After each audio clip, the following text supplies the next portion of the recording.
I know you guys know that here, but in case they do record it, and in case there's one person out there that watches it online, they will know our names. So anyway, so hopefully you got the handouts all right and all. That's great. What we thought about for today is that let's talk about what's in the Course in Miracles and what it says about Christmas. And so that's what the handouts are about, is what is it saying about Christmas? There's not a lot of reference to Christmas in the Course in Miracles, but there is some. And one of the things that you'll notice in the first part that we're going to read in the text 15, section 3, paragraph 7 is where they start talking about Christmas. But notice that they're talking about the birth of holiness, restoring an awareness. Awareness is also the same as a consciousness. You could put it as another word. And also talking about how it then is extended on. So if somebody wants to read that first text, again, that's the first one that's under quotes for the workshop. So you want the one with in the season? Yep, first one, yep. In this season, Christmas, which celebrates the birth of holiness into this world, join me with who decided for holiness for you. It is our task together to restore the awareness of magnitude to the host whom God appointed for itself. It is beyond all your littleness to give the gift of God, but not beyond you. For God would give itself through you. God reaches from you to everyone, and beyond everyone to God's child creations, but without leaving you. Far beyond your little world, but still in you. God extends forever. Yet good brings all its extensions to you as host to God. Okay, so that's quite a little mouthful, but I think let's just kind of break it down a little bit. So in the relationship to Christmas, it is the birth of holiness. So the Course in Miracles says that God is a creator. I mean, you have to accept that on faith, that God is the creator. God has created you, and predominantly, if you have that belief, it is when he said, "Let there be light." And as he is in the light, and as we are made in his image, then we are the light. And the Course in Miracles talks about you, and if you can get that one concept, and Wendy's going to do a little exercise with you later, but that one concept of your true identity, your true self, as truly being the light of God, which means then you've been birthed in holiness. You've been birthed in purity. You've been birthed without sin. And that is your absolute true being. And we think here, we know that we're both spiritual beings and we're also human beings on this earth. And if you remember, with the Course in Miracles, we started off with, if you understand these three worlds, the concepts of three worlds. One is the holy mind of God, which is God, heaven. Heaven is not a place, heaven is within you.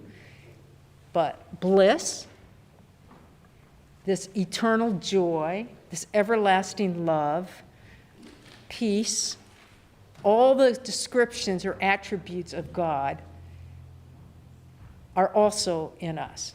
And so we talk about bliss and a knowing. And it's really important to know, we're not talking about knowledge. We're talking about a true knowing that's beyond it is knowledge, but it's beyond intellectual thoughts. Okay, so in that world, that's the world we were born in. So that's the birth of holiness. And if anybody has any comments or questions, a lot of times I start off asking you, how you doing with the Course in Miracles? Are you still reading it or not? But let's just go ahead and move a little bit into this paragraph, and then we can talk about that as well. So this is, in fact, the birth of holiness, and so that the only world or the only realm that really exists to God. And what the Course is saying, it's really the only real world that there is. But that you're dreaming about this world here, and that moves you into that second world that we call, or that we've labeled as Christ. And it's Eden, as in it's the place that you're still walking with God, but you are in a garden. And it is also where you're in your right mind, and there's a reality. So the only thing that's real is God. Okay? So that's the birth of holiness. So that's the first concept. It repairs your reality? Is that what you said? What now? Did you say it repairs your reality? No, it is reality. Okay. According to the Course, when it talks about a reality, it talks about the real world. It's talking about you tapping in to the holy mind of God. However, as long as you're in time and space and you have form, a body, you're not there yet. Because there's no time and space in God or in heaven. But we're tapping into who we truly are. Okay, so we're born in that first realm with God and heaven, and we're basically asleep, as if we're just dreaming. And that's what the Course talks about. And so every time it has that contrast of reality from the world of the ego, which is here on earth, because this is with time and space, right? And that it's really an illusion. And that's a difficult concept for people with A Course in Miracles, because they're like, well, what are you talking about? I mean, I can see Randy right there. Randy can see me. Aren't we all at unity and together this morning? So we are, but we can only see this because we have dualistic eyes and we have form. But the real world, in your right mind, is a world with God and only God. So it's a tough one. And by faith, you have to accept that. And how it ends up working for you, though, is that when things don't go like you want it to go, sometimes you can just say, it's all an illusion. Isn't that funny? I got all wrapped up into this world, and this world really isn't real. And I'm not talking about denying that we all have names and that we're all sitting in this room. But there's a concept, and you wouldn't tell somebody, well, Patty, you're not really here, because we often have this saying, know the truth, but respect the illusion, okay? But your real birth, your real identity, is you are loved by God. God had a thought, you're it. And the thought was love, and you're it. So that's what the birth of the holiness is. And then if somebody want to read the second text, and then we'll go on, which is, the sign of Christmas. The sign of Christmas is a star, a light in darkness. See it not outside of yourself, but shining in the heaven within, and accept it as a sign the time of Christ has come. Christ comes demanding nothing.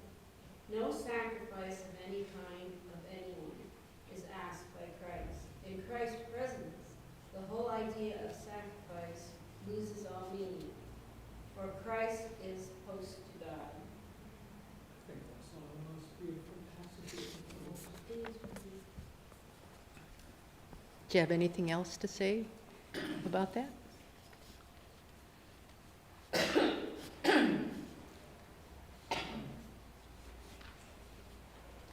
it not outside yourself, but shining in heaven. Right.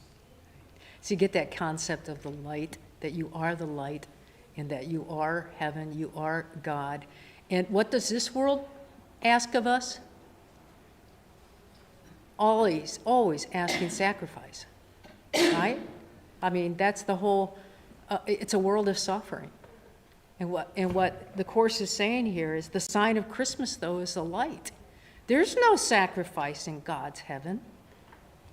There's only bliss. There's only knowing. There's no suffering. There's no loss. And the Course, a lot of times, in the lessons, they have lessons for every day, that I am as God created me. I will to be the Christ on earth. You will read that again and again and again, because I am as God created me. Like, when I'm trying to get my mind around it, I know in Unity sometimes we say we're a spiritual being having a human experience. Mm-hmm. And I mean, I feel like this is pointing toward the same thing. It's just like a shortcut to think that way. Yeah, that our true nature really is a spiritual being, and but we are having this human experience through it. Yeah. It's a wonderful thing, though, if you can really grasp again, that the birth of Christ is a consciousness within us. And what we're saying in that world of Christ, Eden, reality, the right mind, is that you're choosing the thoughts you're going to have. Because your thoughts will create your reality, right? You've heard that. Well, what you want to do is you want your thoughts to create the reality you're talking about, the real world, which is love and joy and peace and oneness with God. Yeah, that's a beautiful way to think of it, yeah. The bottom line is I'm a spiritual being. And whatever desire you have too, if you think about it, the desire is really always pointing you to your true desires. And what happened is, obviously, we had a mad idea. We thought we were separated from God. So we separated from all that is.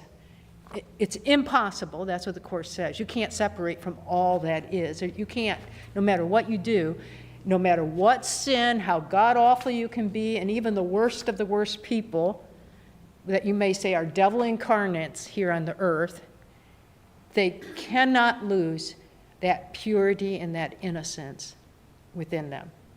But every desire that we have is usually built on our true desire. And if you were with this morning, when I talked about how the rabbi went to the miser's house, see, why did the miser respond to providing money for the charity that was before him? Because his true desire was to feel the light of God, to feel that kindness. And once you start living your life with that sensation of love, even if you're just choosing it, and that's the dark night of the soul when I talked about Horatio Safford's song, that he was choosing whatever his story was, whatever my lot, I'm choosing because I've been taught it. You see, I've been taught it is well with my soul. So even in the darkest moments, I'm choosing the light. And because of that, that's enough that no matter what the circumstances are in the outward situation, I'm choosing light. I'm choosing peace. And what I didn't say this morning, because I always think about these things after I do a service, is I always think about, oh, I could have added that. Yeah, but then we wouldn't have gotten out of service on time. Yeah, but I was thinking how much that true desire within us just actually, I think I want this. You're right. I mean, I have expectations for this thing that I've outlined. And we may think it's a promotion for that job. It might be to be a mother or to be a father. It might be to marry, a certain person. It might be to have wealth, whatever. Anything that you can think of in this world that you would say people are after, which is, power, status, wealth. there's nothing in this world that can satisfy that desire except God. Because if you want that job, somehow you want prestige, right? Or you want some status, maybe. Or maybe you just want to make more money and feel more abundance. Well, what's the true desire? The true desire is I want to know that I don't need anything and have that status, have that power, that courage. I mean, it's an amazing thing, and that's why I'm standing where I am right now. It's because any desire I would have, I'm like, oh, look at that. They're kind of nice. You know, for young people, it might be a guy, you know, say, I get that little tingle someplace, and, oh, I want to go out for a date. Well, what's his true desire? His true desire is a connection. It's not the sex. It's not the just going out on a date. What he's feeling is I want to feel a connection. And when you are fortunate enough to have people in your life who you truly love and care about, there's nothing in the world that can even begin to satisfy anything else. You know what I'm saying? It's just like, wow. And even that is a pale reflection of your love for God and God's love. Exactly. And I'm so glad you added that, because that has to be added. That even the best of it is nothing. But if you really get the concept of what we're talking about is, you are pure, you are holy, you are one with God, you are love, you are peace, you are joy, you are the power and the courage. I mean, you could just go on and on. Whatever comes to your mind is really describing who we are with the one that we love. I find it, I like that you displayed that for us, that you are. Oh, my full of shirt. yourself as peace, love, and joy.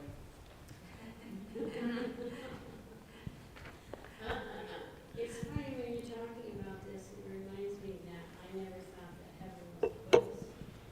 Mm-hmm. And I never thought that heaven was a place. But I thought that hell was you being in the position with everything you ever wanted around you, and you can't touch any of it. That's what I saw hell as. And I never had the concept of heaven being inside you. This is amazing to me that this is brought up. Well, thank you. And what a wonderful, wow, what a description, you know. If you want to know what hell is, look around. This is hell, guys. I mean, it is. I mean, as one, people said, especially when you think about the terrible tragedies of this world, and you're like, man, God's got a lot of explaining to do, right? I mean, because there are a lot of people, and they believe that God is not only a God of love, but God of judgment, right? That's the traditional Christian that, hey, he loves you. He loves you so much, though, that somebody had to suffer. Even his only begotten son had to suffer in order for you to be loved by God. Well, think about that. Do you really want to love a God that would require that? It doesn't make sense.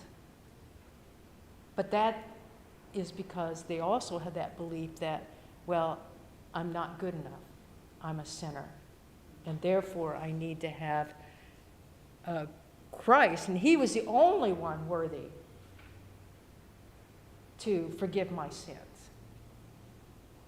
And he had to go through a great deal of suffering, to do that.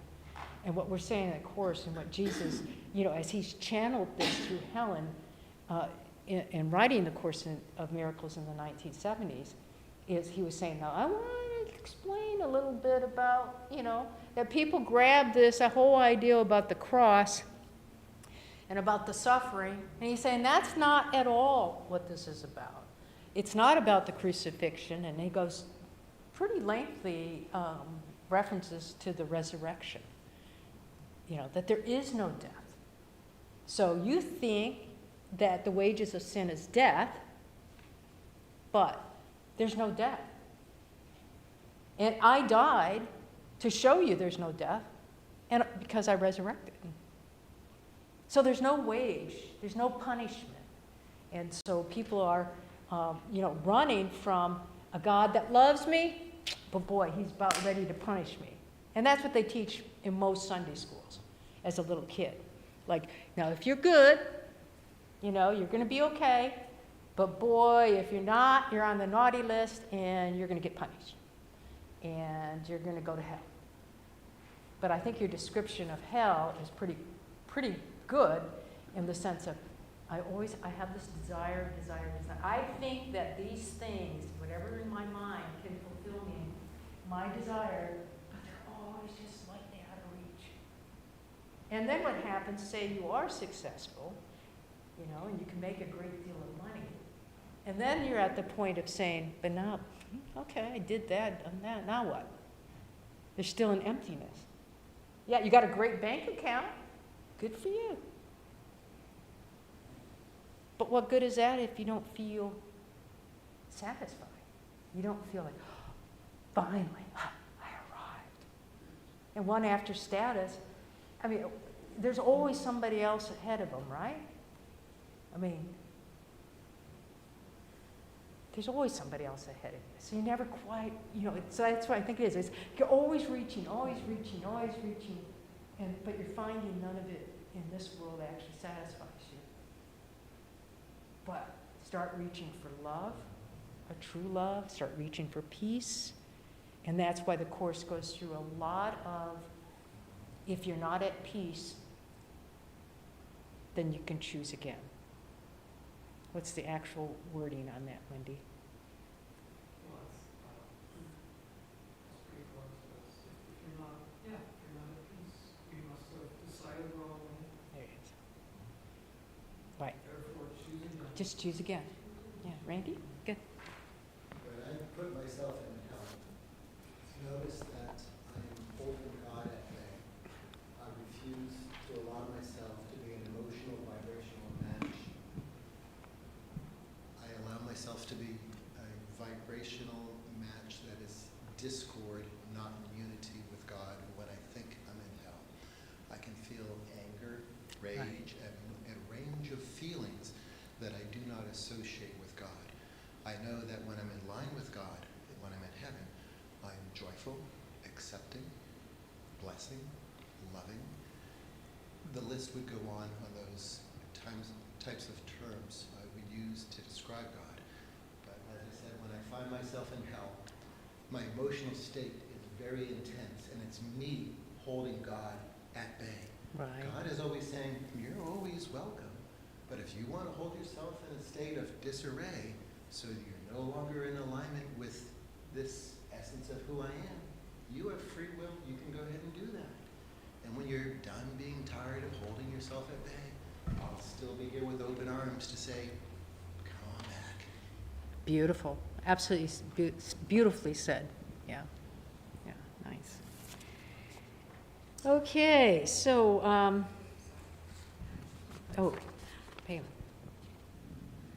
What we are discussing here it reminds me of the root cause and symptoms. So all the chaos and noises in the world now is really just the symptoms of something that's deeper that we need to pay attention to, and that's what you or the Unity or the Course of Miracle has been trying to reminding us, and this process of learning actually really resonates with my work as taking people through healing, because if we look at it from a physical body point of view, I think that will be easier to understand.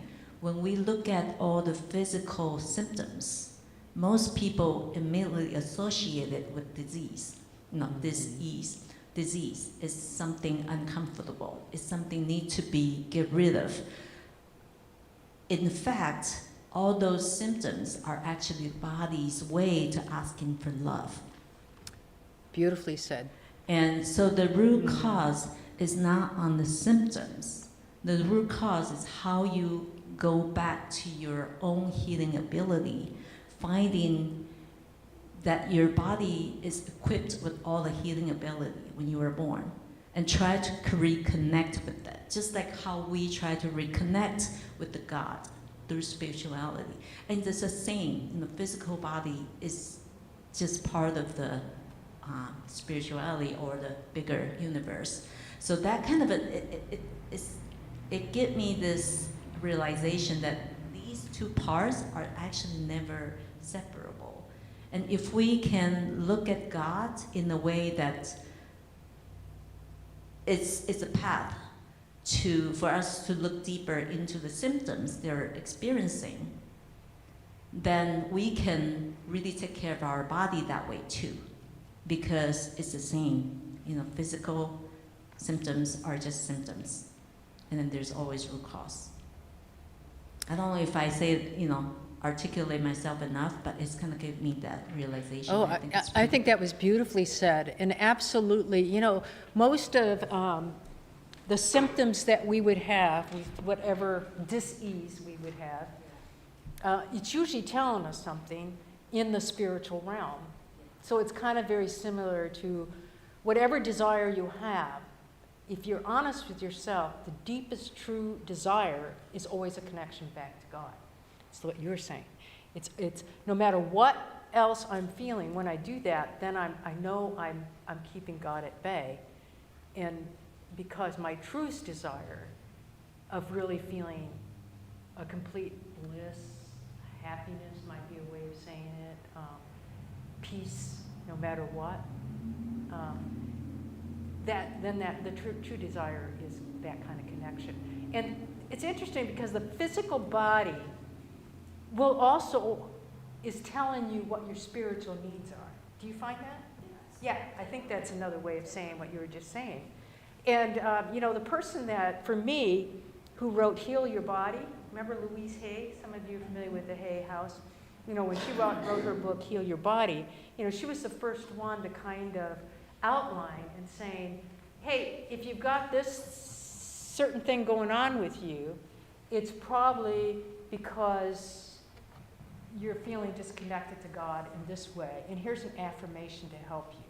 So, example, and I don't have the book with me right now, but, if you hurt your shoulder, okay, you have to, what does that represent? It represents you shouldering your responsibilities, right? We all have to shoulder our responsibilities.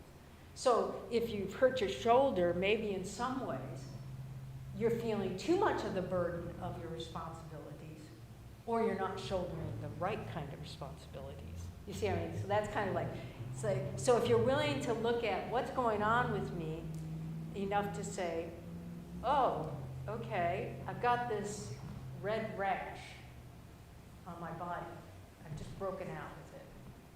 Okay, well, it's pretty clear there's something under my skin, right? So if you're willing to just ask yourself, oh, what does this mean for me? And sometimes the answer comes and sometimes not. But part of the healing process is recognizing that there is an issue. Okay, I've got this red rash. Examining it enough to accept there's something hidden behind that. It's not just the rash and the itchiness maybe, but what is under my skin. And if I can identify these are the things that is going on that's kind of under my skin, sometimes you can, sometimes not. But you're willing then to do the third step, as we talked about the soul level healing. Third step is I'm willing to surrender what the old is. So it's like you have a cup, and it's full of all the red rash and everything under your skin, or the shouldering of your responsibilities, or you can't move forward and you've got knee problems, but your knees are supposed to help you move forward. Okay, where am I stuck? Why can't I move forward? You see what I mean? She was helpful in identifying some of those things. Whatever's in that cup, okay, I'm going to surrender that cup. But you don't leave the cup empty. Remember, the fourth step is you got to refill it. What do you refill it with? You don't refill it with the discouragement or anger or anything else that's not of God. You refill it with love, peace, joy. What affirmations help me move forward? what affirmations help me to shoulder my responsibilities more, what affirmations allow me to let go of whatever they are. And then the last step is gratitude. So I think when you're talking about that healing process of the body, you're really walking, maybe you have just 3 rather than 5 steps, but generally it's going to get to that, which is what's the old? Let's empty that out. It's kind of like what I talked about today about Halloween. Halloween's a time to let go. To let go of the old. Let go of anything that's no longer working for you. So it might be, every year I've written for the last 20 years I was going to write a book. Maybe I ought to just let that go. Maybe that's not going to happen. I'm going to let it go. But what am I going to refill that cup with? Maybe there's new inspirations. Maybe it's a new, better book. Maybe it's not. Whatever, but it's going to be more love, more peace, more light. Beautifully said, I thought. Okay, so let's, I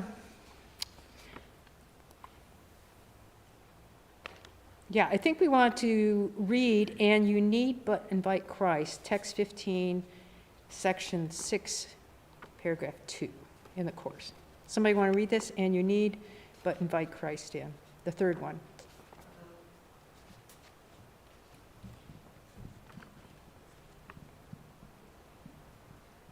And you need but invite Christ in who is there already, by recognizing that Christ's host is one, and no thought alien to Christ's oneness can abide with Christ there.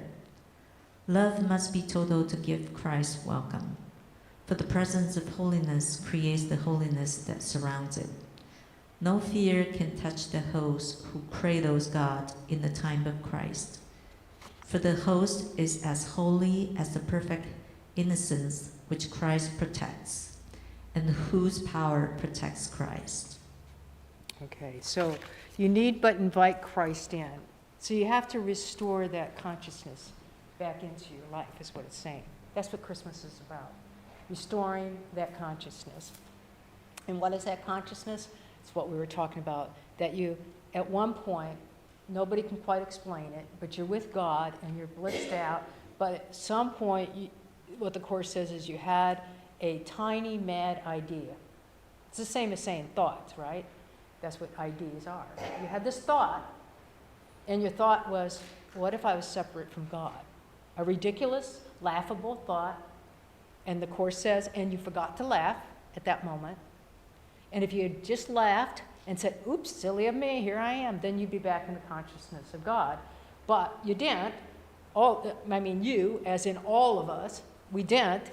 We collectively did not, and we had the mad idea, and those ideas then went to a thought that I am separate from God, and we basically, at some point, end up in these bodies where we kind of zipped up a garment of skin and decided, I'm separate from you, and you're separate from me, and you look different than me, and you look different than me, and then, here we are with, billions of people in the world, all fractions. And what the Course teaches is that we're all one, and there's only one of us here. And that one, it uses a male gender only because that's what people wrote in the 1970s when Helen was channeling and heard the voice, which was identified as Jesus, that at that point, she's channeling it, and she's saying, he's saying, you should have just laughed, because how can you be separate when there's only one, and that is a beloved Son of God? So we are the Son of God.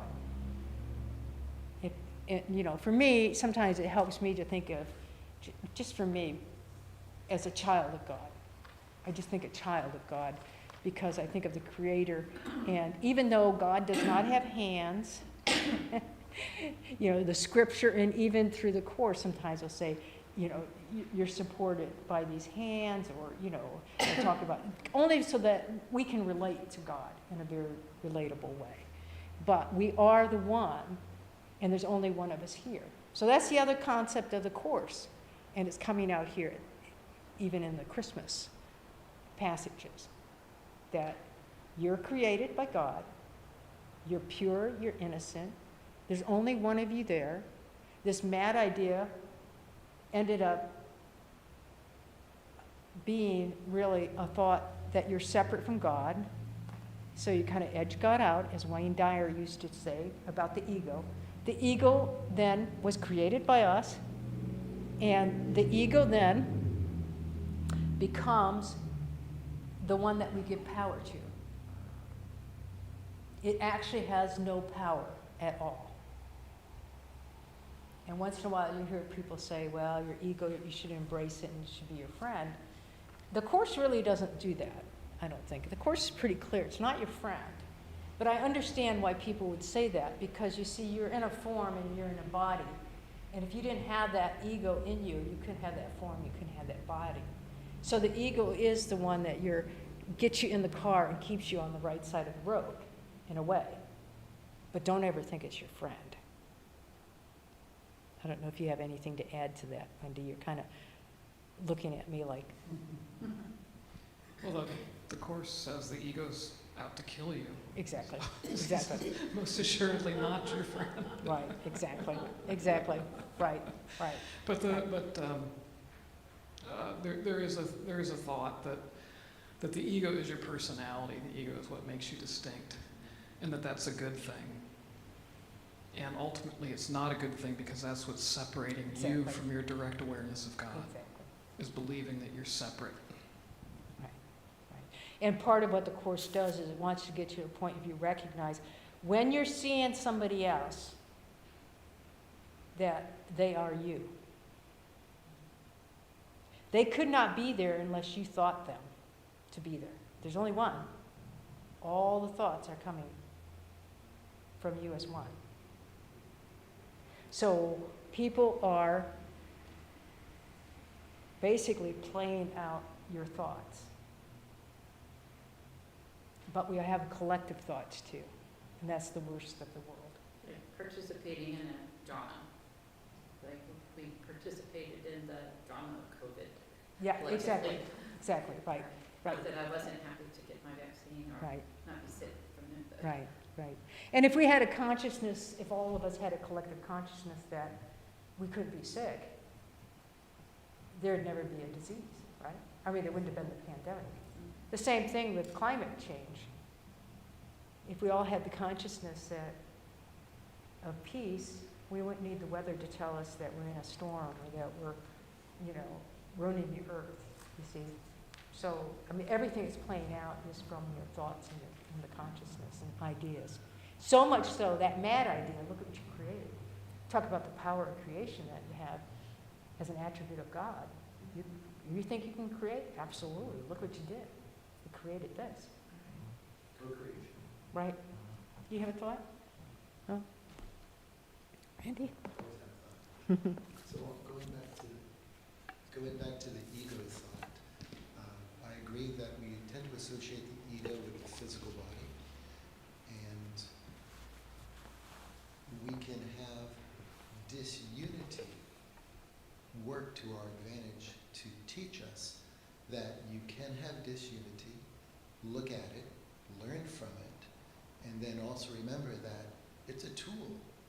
It's not something really to be feared, it's just a tool that is out there to say, I can be totally unified if I want to be, but if I want to experience disunity, what could I do? What could I forget of where I came from? Because if you always remember where you came from, difficult to have the experience. Now that you have forgotten, shook in the Etch-a-Sketch so that it's blank, and you have a physical body, put an ego into it, let the body say, I want to thrive, I want to survive, I need certain things, food, water, air, all these things that the body says I must have. But the spirit is saying, you have everything already to live just fine. But your physical body will say, no, I need. And now you get to experience not having. And that sensation of experience of, I now have something that I could possibly give and share with another. How do I show and share sharing, compassion, love? Well, you have to believe that you are lacking something, that I need something. And your ego might say, ooh, I'm contracting, I don't have what I need. And somebody else might say, guess what, I too have these things, and I have my ego, but I also know that I get these things for free. I will give them for free. I'm not sure where I'm going to go with the last part of that, but I just wanted to share that the ego sometimes can be a tool to use to say, I see one perspective, I can see another perspective, but when I really believe that my ego is in charge, I get myself in trouble. Yeah, I absolutely agree on the, you recognize how the ego's playing itself out. And what the Course is basically saying, you should laugh at it. Oh, good one. Yeah, you're trying to hook me. Trying to hook me, and guess what? Not today. Not today. You can't hook me today. Yeah, yeah. Wendy, you gotta, no? All right. You just look like she just got that mind that's just kind of looking like, oh, I got so much to say.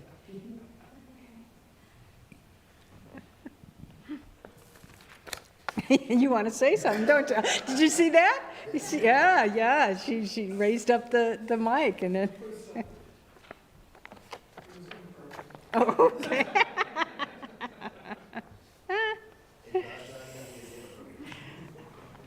Okay, and so. Piggyback what Randy was just saying, is, in Buddhism, the way that I perceive it is that we need this human body as a vehicle so that we can do the work. And so it's kind of similar to what Randy just brought up. The ego can be a tool or a reminder or even a teacher, because it kind of tries to show what we are lacking or what we are disconnected so that we can go back to it. I don't know if that's even close to what the Course was talking about or not at all. Okay. I think Wendy's got a comment here. Wendy does have a comment. So let me frame it this way. So I'm going to restate some stuff Karen said. So God, bliss, love. Oh, this is great. Just bliss and love, bliss and love. What could be better? More bliss and love, more bliss and love. We're created. The child of God is created. Child of God, oh, bliss and love, this is great. Oh, but what if it weren't bliss and love? Which of course is an impossibility because there is only God. So the first thing, but we had this mad, crazy idea, and we're like scared because we think, because God's an incredible, awesome, beyond awesome creator. We are God's children. We are also pretty awesome creators. And we had this thought, and we thought, what if it's true? And just by thinking that, it is true. So what do I do now? God's going to be mad at me because I separated from God. Oh, ego, here we go. Help me out here, help me out here. And so we sign a contract with the ego that says, oh, don't worry, I'm going to give you a great hiding place. I'm going to create all of this material stuff, and you're going to keep separating, and you're going to create gender and color and everything else. But just leave me in charge, because I will keep you safe from God. Because deep down, your biggest fear is of God, because you think you separated from God.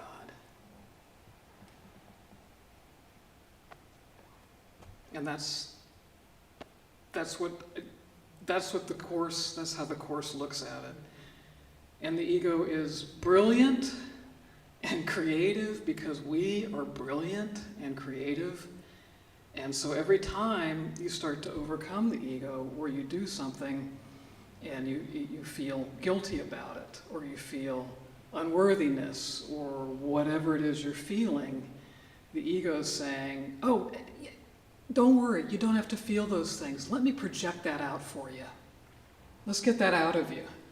Let's get that out of you, and hence, more and more, and here's the world, and more, and so it's an endless, torturous cycle. That what we're creating. I mean, we are creating love and we're creating something very beautiful right here collectively. But we're also, there's a part of me that's creating war because there's war going on in the world. And it's not just little Wendy here. It's, that's in me, but it's in others as well, or it wouldn't be out there. I think that's absolutely a wonderful way of thinking about it. And of course, the ego only has that power if you give him that power. You see, if you didn't give the ego any power, it would just disappear. But Wendy's right. It's as if we signed a soul contract with the ego and said, you will exist as long as you give me power. So I'm going to do everything I can for you to give me power. And I think it's important, too, with the Course, and I'm going to just go into this a little bit, and then I think we'll have Wendy do an exercise. So think about a film. You're going to see a film, right? And so you know that at the theater you have a screen, and that movie's playing out on that screen. And there is a projector, up in some little corner, and it's got a light. And so here's your light, and here's the film that's playing, okay? And then you're seeing that movie. The Course is basically saying your thoughts that you have are being written on that film. Now, they might be thoughts that you had in the past. And even though it doesn't talk a lot about reincarnation, it does mention it. So it could be a past life. And maybe there's some karma that you have to face up to. That could be on that screen or in that film. And it's going to play out. So as your thoughts are creating the movie, is basically what it's saying. But you have to remember that you always have that source of light. And in each of those frames, you could have more light in that piece of film. I'm talking about something ancient, okay? Remember when you had to, take your film to some place and actually get it developed? Okay, so think of that as the film that you have. And you used to look at it and try to look at it in the light and see, oh, that's a picture of Mom or my brother or whatever, and try to figure out how many prints you wanted of what, right? So that's what I'm talking about. But the film is created by your thoughts.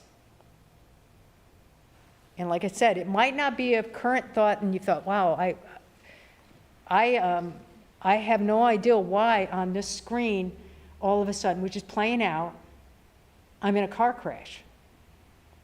I was in bliss. I was happy. Where did that come from? Well, it might be something, you see, that's in the film that was there from a past life, or something happened, where you had a lot of thoughts of anger. And anything that you create, that's how powerful we are, is got to play out. And so it plays out in the people around us or in the world around us. The best we can do is recognize always the source, though, is only light.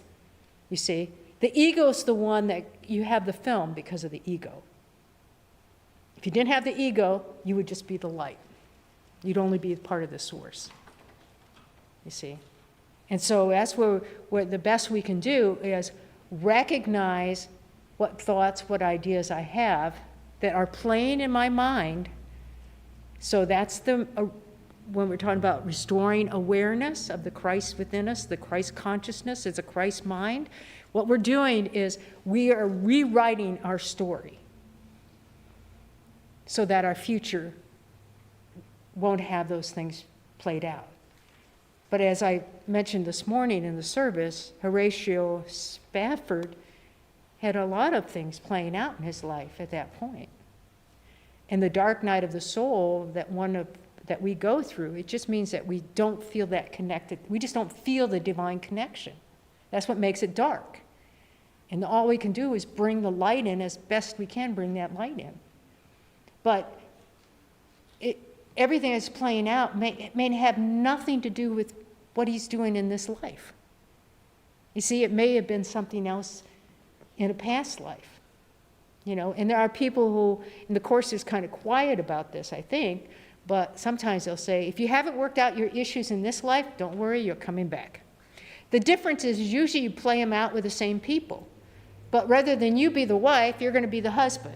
And rather than you be the husband, you're going to be the wife, or you're going to be the mother, or you're going to be the child. I mean, you're playing out lessons learned in this life. And the best we can do is recognize that we're having these thoughts and we're willing to learn those lessons and holding on to the promises of the world and the holy mind of God and where we came back from. And that if we can do that, then we're into that. No matter what, I'm at peace. I'm at peace. That's true faith. That's the faith of whatever my story is, whatever my lot, whatever it takes, it's well with my soul. That was the point of this morning with that. Wendy, you want to walk us through your exercise?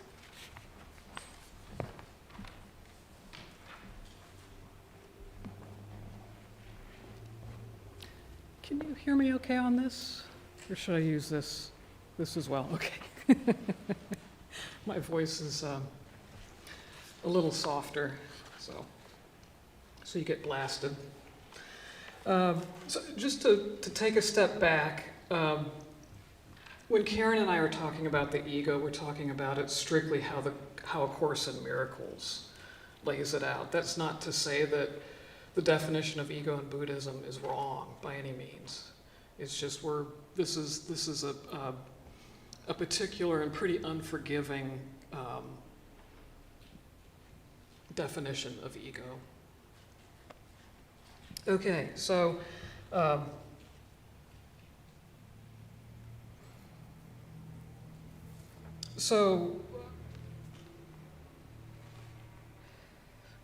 our first session we talked about way back earlier this year or late last year, whenever it was. We talked about a couple of really good books to help you understand the book that is A Course in Miracles. One of them is Gary Renard's The Disappearance of the Universe, and another one is Michael Murdad's The Heart of A Course in Miracles. And this exercise on this sheet here is taken from the Michael Murdad book, and the reference to it is on the bottom there.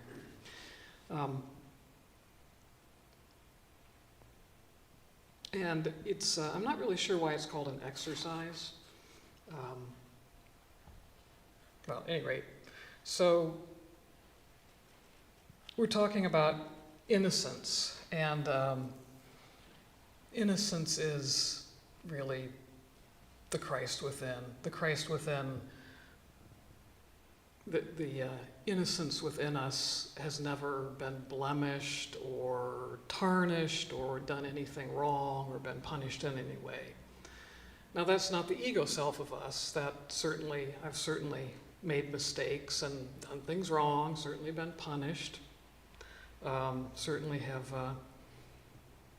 been inflicted with my share of wounds, most recently by the dermatologist. Always, it seems, delights in hacking away at something, preferably on my face. This Friday was no exception. So would someone like to read the first paragraph or two? All righty, thank you. Many people teach that beneath our wounded self is our truest self, which they call our wounded child. However, this wounded child is actually not our true self. Instead, it is merely another layer of our false self that wraps around our true self, our innocent self. The true self has never been harmed, nor can it cause harm. Therefore, it also can feel neither guilt nor shame. Just a little, interjection there. Isn't that wonderful to never feel guilt or shame? How cool would that be? That is our goal. Still willing for another paragraph? When you feel guilty, know that your ego has indeed violated the law of God, but you have not. Leave the sins of the ego to me. That is what atonement is for. But until you change your mind about those your ego has hurt, the atonement cannot release you. As long as you feel guilty, your ego is in command, because only the ego can experience guilt. This need not be. So only the ego can experience guilt. And we don't need to experience guilt. That need not be.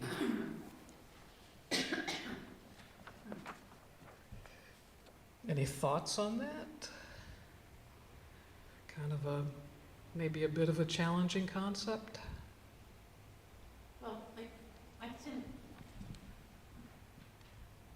can get really literal about things, but at work, if I have trouble keeping up with the pace of things, the detail, the content, and then there's an error, and then something has to be corrected, and it's on one hand, it's making me feel crazy because it's painful. But this kind of also speaks to it, that it's like me poking myself with a pin over and over. And the people I work for, they're like, we understand, there is a lot of steps to this. You're doing a good job. We are not picking on you. So it just made me think of that personal situation I've been grappling with. We all stick ourselves with pins, don't we? When I think of the thought of guilt, I now think of a thought where I didn't perform or do my best as I truly am. I didn't express myself clearly, correctly. And when I don't express myself clearly and correctly, there I felt this sensation that I'll use the word guilt. I didn't get it right. I could have done better. I know I can do better because I know what's within me, but it didn't get it expressed out of my system quite correctly. Guilt. And that is the brilliance of the ego. That is why it seems to be so hard for us to be always directly connected to God, because we have such a hard time forgiving ourselves. Forgiveness you could easily substitute forgiveness for the word atonement here. And the key is our true selves, not our ego selves, but our true selves are innocent, are pure, can do no wrong, cannot even conceive of wrong. There is no wrong in God, and we are part of God. I'll just read these bullet points. So God created us in its perfect and divine image. We are truly innocent. Since God can never be guilty or shameful, neither can we. And I'm speaking of our true selves. I know our ego selves, our earthly selves here, that seems like an extremely lofty goal. But it is possible. When we are connected with God, we do feel that innocence. We do feel that love. And one of the primary things standing in our way of that connection is truly our unforgiveness of ourselves. Of course, other people, sure, we need to forgive them too. But it has to be the true forgiveness that the Course teaches, which is, I know that your divine self could never hurt me. It is incapable of ever hurting me. And so I resolve to only see your divine self.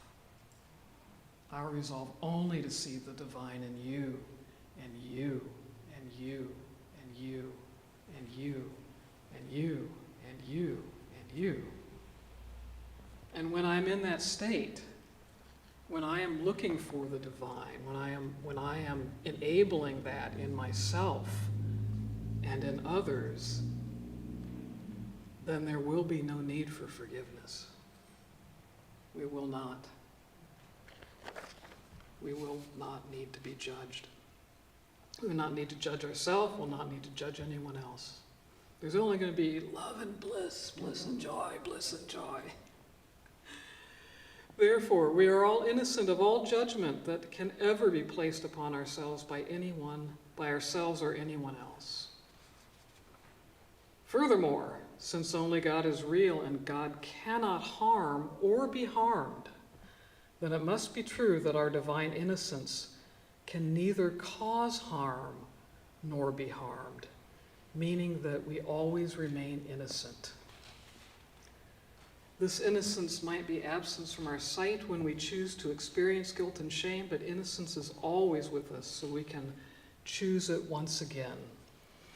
And again, this is, I'm not talking about the person that cuts you off, I'm not saying that you shouldn't ever, we're here in the 3D world. People do trigger us. We trigger ourselves. It's, there's no shortage of that. But the more we strive to be connected to God, the more we strive to be our true divine selves and to see that true divine self in everyone and everything, every living thing, the more likely we can be in that blissful state and not feel that we have to forgive ourselves or anyone else. And when we mess up, like Karen says, oops, wasn't in my right mind. I'm forgiving myself. I'm going to get back in my right mind, and I'm moving on. And it's that choose again. Whenever you're feeling anything other than peace, love, bliss, you are in your wrong mind. And we can choose again. We can get into that right mind.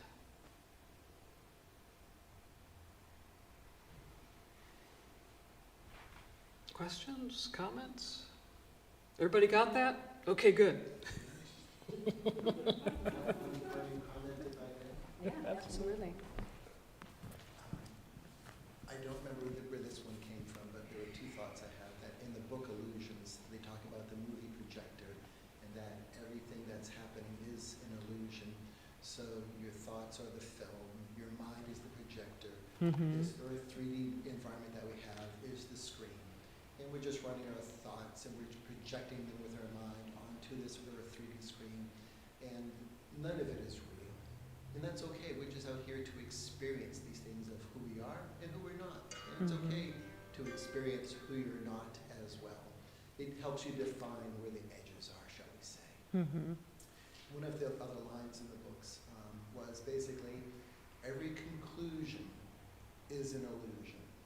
So even as you come up with a final answer, and you live in this illusionary world, your final conclusion, guess what? It's still an illusion. Yeah, that's a fascinating thought. And I would say that every experience, especially, every experience is an opportunity to heal. It's an opportunity to heal. It's not just, oh, that happened. It's an opportunity to heal. And the more we heal, so every time someone triggers me and I don't, full on go and attack them, that's a small victory. A bigger victory would be to recenter, back to my divine self and see that divine self in the other person and realize that that never happened. That is the Course's concept of true forgiveness, that you see the unreality of it. You really see the unreality of it. And everything's an experience. To get there, every experience is an opportunity for healing. Everything is either a cry for love or love. And you can heal that. Karen, outlined a little technique for doing that you look within and see, okay, what emotions came up for me with that? Have I experienced that bundle of emotions previously? Let's look at that and see it for it really is and release it and fill that vacancy with the opposite of that. If it was unsafety, refill with safety. If it was hurt, fill it with love. If it was pain, fill it with joy. And so that's every challenging experience. Every great experience is also an opportunity to heal, because you're also, as you're projecting your unhealed wounds out for you to see more plainly, you're also projecting out your goodness. And so when I see y'all and you're so well spoken and you're so lovely and dedicated and loving, and I'm thinking, good job. I must be, wow. It's true. I've got some good stuff I'm projecting too. Yeah. I think that's a really important point, and the Course kind of says, when you're ready to be a student, the teacher will appear, and it's like, I'm not a teacher, I'm just as much a student in this setting, even though I'm standing here and Wendy's standing up here. We're all in this together, but it's a wonderful concept. I think in order to spend the last maybe 15 minutes on the second page, one of the things I've said, and you'll hear me repeating it, is you determine, though, really how your life goes as soon as you wake up. And you answer the question, who am I? And however you're going to answer that question, the universe, in the sense of that film projecting and that screen, is going to play out however you answer that. So it's really a good idea to wake up and say, who am I? I am as God created me. I will to be the love of God today. It's really important to set that. Because if you wake up saying, oh man, I'm tired, guess what? You're going to get all kinds of things that are going to come to you and exhaust you even more than anything else. Or I'm fearful. Well, probably things are going to come into your life that are going to be really scary. Maybe not right at that day, but at some point, if you have those thoughts, it's going to play out on that screen at some point. And so it's really important to have that discipline, I think. And it's also a faith of saying, I am as God created me to be. I am and will to be the Christ, to be the love, to be the divine. And everybody I'm seeing and meeting is either a cry for help, that I may be the one to help or not, or it's going to show love. And that's what the Course teaches. So the presence, and we're going to end with this because I really think that what's God's presence under the evergreen tree, the tree of life, is love, joy, and peace. And that's what Unity will be talking about these next 3 Sundays. That is the gifts. That's the presence. That's the presence of the divine. And if you want to identify it, think of God as love, think of him as peace, think of him as eternal joy. And a lot of people like to add abundance in it, but remember, your abundance is only because you need nothing. If you have love, joy, and peace, what do you need? You need nothing, And everything's a blessing and great gratitude, anything that comes to your life. So love, what is it? What's the opposite of fear? Right? So you're always choosing. Am I going to be fearful? And you're choosing kind of from your heart. That's the chooser. Or am I going to respond in fear, which is obviously attached to the ego? Or am I going to respond in love, which is attached to your divinity, to the Christ? Love is best expressed through acts of forgiveness. And that is the Course, the main central teaching of the Course is forgiveness. It's really the main central teaching that Jesus had when he was here. His message was love and forgiveness. You know, people expected this Messiah to come and overcome the Roman authorities, you know, and become the governance, the shoulder of governance, and the wonderful counselor, you know, things that you hear in the Christmas songs, and the Prince of Peace. Well, they had expectations that would be a Messiah that would overcome the Roman authorities. So when he came and fulfilled the prophets, saying he'll come as a birth of a child, and he was saying, yeah, the governance is on your shoulder. In other words, it's you're responsible. You're the wonderful counselor, you're the Prince of Peace, and that's not the Christ or the Messiah.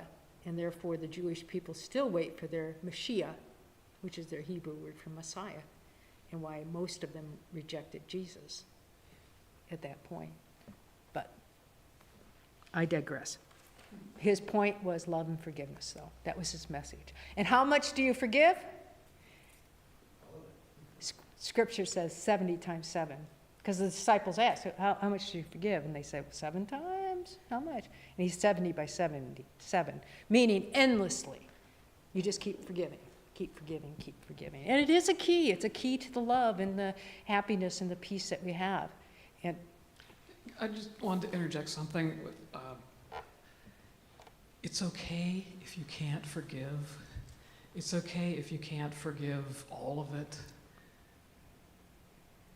Just be honest with yourself about it.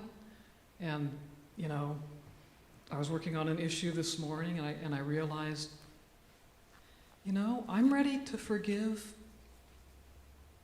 80% of that. Right. But I'm to be honest, I really am getting something out of the last 20%. Get back to you later on that. It's okay. Just be honest. Exactly. Do what you can. Right. You know, one of the criticisms that people have of the Unity Church, I'm talking about generally in the Christian community, is that, well, how hard is it? I mean, they just tell you you're divine. I mean, how hard is that? Anybody can accept that. And I'm just telling you, live it. Live it. You know, truly live being divine. Truly live knowing who you truly are. Because that's the thing that as you wake up and determine every day, I am as God created me. I will to be the Christ on earth. You're saying, I will meet everybody I meet is either going to be showing love or they're crying out for love. You see, yeah, live that every day. But I'm also saying that the journey's so worth it. The journey's worth it because you have that promise of a peaceful, joyful, loving life. So when you meet everyone, you either want to attack them in fear, usually that's blame. Why do we like everybody around us is because what initially happened was, oh, I don't have to take the responsibility of feeling my own guilt. I can just blame you. That's how most of the world is always pointing fingers at who can I blame for this happening instead of taking the responsibility. Oh, okay. I did that. I am responsible for it. And the Course says you're responsible. Take responsibility. You know, but if you do, I'm telling you, you can have a life of love. So that's one of the presents under the tree is love. The second one is the peace. The formula for peace, and this is just right out of the Course, a few of the texts. If you want to be peaceful, stop thinking, stop or say nothing and do nothing. This is what Wendy was talking about, was just find yourself wherever, when you're crazy and you're in those sorrow or despair or anger or fear, if you can really just stop yourself and say, wait a minute, kind of like what Wendy's saying, okay, 80% of it, but I'm going to hold on to the 20%. I know I'm going to get to the other 20%, but right now, at least I'm making some progress on it. You're willing, though, to stop yourself. And true peace is I talked about that river, that flow of sensations, that you're kind of on the bank. And that's what the Course talks about being an observer. It usually calls it a witness, that you're an inner witness. In other words, you know the projection and the screen's playing out, but you're willing to step back and say, oh, I realize this is on the film here. And if I jump into it, then I'm hooked into my own drama or somebody else's drama, and then I'm all over the place. But if I'm willing to step back and just be the observer, the witness, I can keep myself in a place where I'm calm, I'm at peace. And if the sensation comes and it hooks you, you're falling in the river. What do? Get yourself out, dry yourself out, try to get back to that calm, peaceful. That's why I think the scripture so much talks about being calm. You know, Psalms 23, you know, where I'm by the calm, the sheep have come to the calm waters, to the green pastures. There's so much to be said about just a sense of calmness in that. You turn your attention to the voice of God. The voice of God is the gift that God has given to us. As soon as we had the mad idea and we knew that we were shooting ourselves into this illusionary world that we live in the three-dimensional realm, he gave us a gift, and the gift is, you can call it the voice for God. That's what I think Helen identified it as. You can call it the Holy Spirit. I mean, whatever you want to call it, what works for you. But it is a voice. It's your deepest intuition, imagination that is connected to God. That source is in all of us. But it's quiet. It's always quiet. It's not loud and boisterous like the ego is. You know, the ego wants to make lots of noise. You know, just turn on the news. You know, we don't do it. We don't allow that kind of news in our house. We don't. I don't want the vibration of it. How much of it's positive? Almost none. No. You know, I'm not going to be blasting it in my house because I don't want to live in that environment, that vibration, that energy. Because the energy of peace is always calm. It's always calm. Ask for a different perspective. In other words, stop judging others and just say, okay, obviously, how else can I look at this situation? You know, if you wake up and say, who am I? Oh, and will you guide me? What would you like me to do? And what would you like me to say? I mean, we just forget. We really do. I mean, that's why we're in the situation we're in. We forget we have the source within us. But recognizing the source in us, lean into it. Ask it for help. I know all of us have been in situations where we finally stepped back and we said, maybe we might ask a few people some advice, right? We're at least willing to listen to a different perspective. But ultimately, that's what we should be doing every day of our life. Help this go with ease and flow. What would you have me say? Where would you have me go? What's my responsibility in it? Sometimes for me, it just got down to, what's the next right step? Show me what is the next right step. I don't have to solve everything. Just show me what's the next right step. And that you're living a life of peace. You're walking in peace. Not worried about the situation that may blow up or whatever. You're not.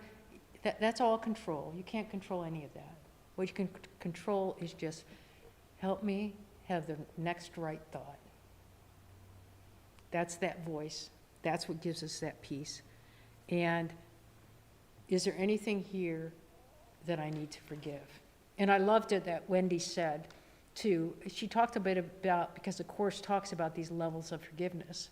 The first level of forgiveness that a person has is always I forgive you. And usually for people out in the world, that is, I forgive you, even though you're the biggest jerk I've ever met in my life. Even though you're a jerk, I'm going to forgive you. Because I'm going to be a little bit better than you at this point. You see what's going on there? That's the forgiveness of the world.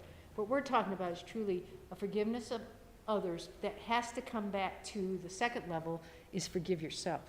Because I'm projecting the ideas. The source is there, the light is there, the film is here, and the screen. I'm a part of this. So I'm going to forgive myself for the part I play in it. But the third level is God just says, forgive what? Well, you're innocent. You're pure. What? We need no forgiveness from God. You see? You get the different levels? That's what the Course is teaching. You need no forgiveness from God. You've done absolutely nothing. God thinks you're just sleeping there in heaven. He's just, the Holy Spirit's kind of nudging you to wake up. Wake up. And the more awakened you get, the more display of love, the more peace, the more joy. And that's what we're going to end with, joy. What are the steps to perpetual joy? Somebody want to read the first one? Let whatever happens to be simply noticed, nothing more. Okay. You want to be joyful? Oh, okay, that happened. I mean, it's tough when you've lost your wallet. It's got all your credit cards in, right? Yeah, well, whatever happens. It's just a situation. Tell you who's really good at teaching this is Eckhart Tolle, in The Power of Now, the present moment. He's really good. He's taken the Course concept of being the present. And he's really explained it in that book. And he's basically like, the situation is only the situation. It only will play out as a drama depending on what you're going to think about it. But the situation is just what it is. And it is a key to joy, that's what he's saying. And the only thing with teaching about just being the present moment is that it's really tough for people to do. But his concept is absolutely spot on. It's actually a Course in Miracles concept, and he teaches some of the Course as well. Number 2, somebody read that? Note the situation holds no command over us, regardless of how the situation looks. Okay, the wall just fell down. Did I create that? I mean, we've been saying in part, we're responsible for some of it, but the actual situation is just what it is, I mean, that's where you just kind of step back and say, okay, let me not hook myself, blame myself, be guilty, or start to blame or start to beat up somebody. At the same time, what should I do and how should I do it? Okay, number 3. We're going to end in a moment. Say this situation has no control over how we think or who we are. Right. Number 4. Remember, we are completely in the care of God, through the presence of the Holy Spirit in every situation. Isn't that beautiful? We are in the care of God. I love it. I love the thought that I'm a child of God, and just like not always knowing, what to do, or maybe being fearful. I mean, to me, the concept of a loving father or mother just reaching their hand out to me. I don't know about you. I find great comfort in that thought of that's what it's like. It's like, I don't quite know, but I know one that knows. That will guide me, that will direct me. It's beautiful. And the last one, somebody read it, number 6 or number 5? I am free and joy is our prerogative. That's right. That's right. So actually the Course teaches joy. You can perpetually have joy. You can have peace. You can have love. You have it now. It is who you are. So, do you want another class into the new year or not? Always? All right. Okay. We'll do one in January then. Yeah. All right. Enjoy the rest of your afternoon. Thank you so much. Anybody have another comment to make? Go ahead, yeah. I want to clarify with what the Buddhism says. It's actually very in alignment with what we were learning here. Mm-hmm. But what I try to say is that use ego as a reminder or teacher is in a way that I don't want us to think that ego is the enemy or is bad, is the bad guy. Because I would more like what Karen just mentioned, that we being the observer, knowing, oh, it's doing its thing, but just let it pass. Right. And this Right. is what the Right. Course in Miracles is teaching, this is what the Buddhism is teaching as well. Right. So I think it's just Right. beautifully Right. in alignment. Right. Thank you for that. Yeah. You know, the main thing is just not get hooked. You know, Because just whenever we're trying to see ego as enemy, there's a rivalry there, and there's a resistance there, absolutely. and then it becomes the blockage. Hmm. And you know, the reality is sometimes what I thought when I was a, kid or starting off my spiritual journey, compare that to where I am now. I mean, some things I've done a total 180, having grown up in a very fundamental Christian home, but you have to do whatever works for you. You know, my spiritual journey after leaving the fundamental Christian, it was my entire community. It's all I knew. I was a minister. Been with them, my congregation, everybody. That's all I knew. And so when I left, it was like, they just say, well, take your problems to God. There's no sense of that you can doubt anything on the religious path, right? I mean, you just suffer in silence. So when I left, then it really was, well, where do you go? I mean, you could church shop, I guess, If I knew unity, maybe I would have landed there sooner. It might have been more helpful to me.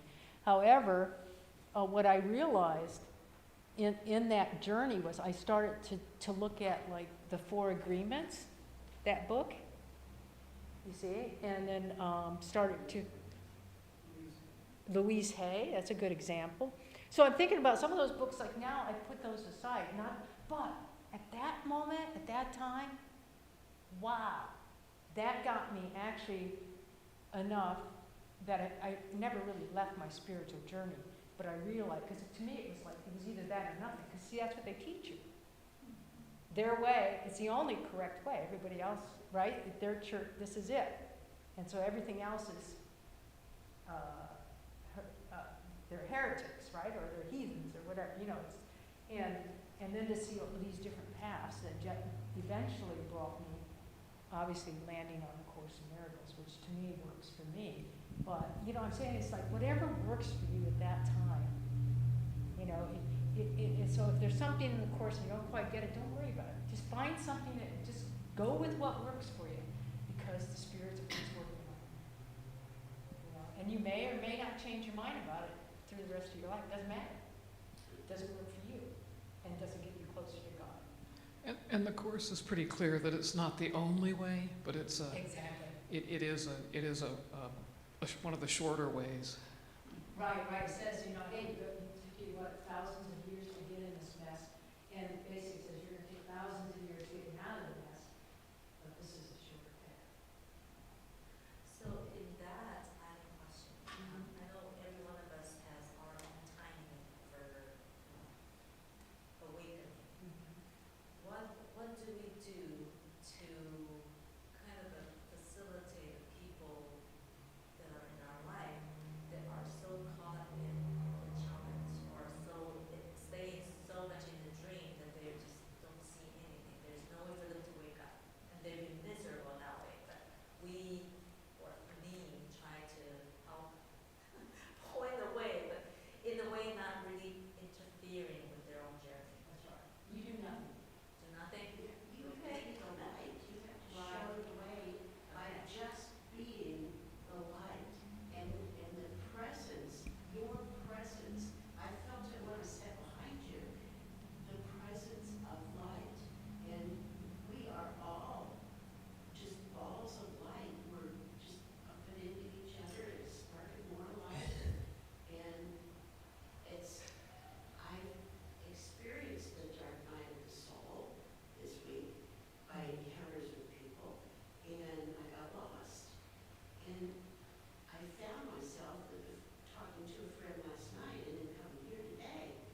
actively look to see that light in others, even when it's really, really hard. Look for it. Look for it. See it. But yeah, when I see nothing, it's just love your shining light to show. And, one thing that's hard for me that I have learned is I never give advice to myself. I realize maybe it's my gray hair now, but it's like if they don't ask, don't give. Even though you see it, like, because me, I want to say something. That's hard. Some of the people in my life. That's really hard. Well, it's hard and you struggle because you think company makes it hard for themselves, but that's their path. But only if they, are open to it. But you never diminish your light. And some people will see your light and they'll give you